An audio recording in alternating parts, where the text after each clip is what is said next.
زمانے کا ستایا ہوا ایک غریب شخص کسی امیر کے دروازے پر گیا نا، اسے اپنے حال سے آگاہ کرنے کے بعد مدد کا طلبگار ہوا۔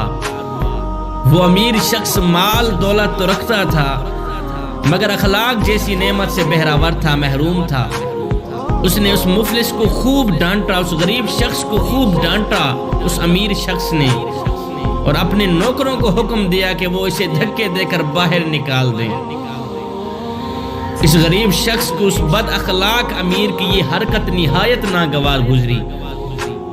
اللہ نے اس امیر شخص کے ساتھ ایسا کیا کیا کہ اس کی تقدیر ہی بدل ڈالی، اور وہ پے در پے نقصانات کی وجہ سے اس کی ساری دولت ختم ہو گئی، اور وہ اس عزت سے محروم ہو گیا جس کی بنا پر وہ مغرور ہو چکا تھا۔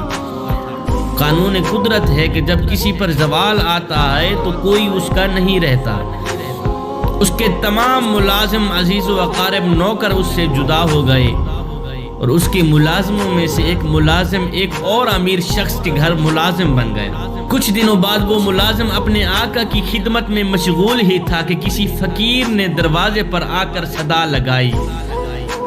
اس امیر شخص نے جو کہ خدا ترس تھا، اس نے اپنے اس خادم کو بھیجا کہ وہ سائل کو جا کر کھانا کھلائے اور اس کی حاجت پوری کرے۔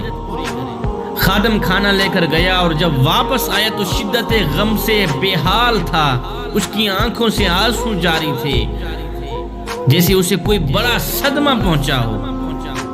اس امیر شخص نے اس گریہ زاری کا سبب اس سے دریافت کیا تو اس نوکر نے کہا، جو شخص دروازے پر صدا لگا رہا تھا وہ کسی وقت بہت زیادہ دولت مند تھا، امیر تھا وقت کا۔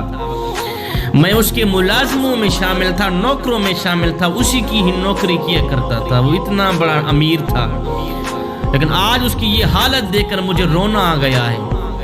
اس امیر شخص نے جب ملازم کی یہ بات سنی تو کہا کہ تو اس کو تو پہچان گیا ہے لیکن تو نے ابھی تک مجھے نہیں پہچانا، اور میں وہی مفلس شخص ہوں، وہی غریب شخص ہوں جو اس کے پاس اپنا سوال لے کر آیا تھا، مگر اس نے مجھے بے عزت کر کے گھر سے نکال دیا تھا۔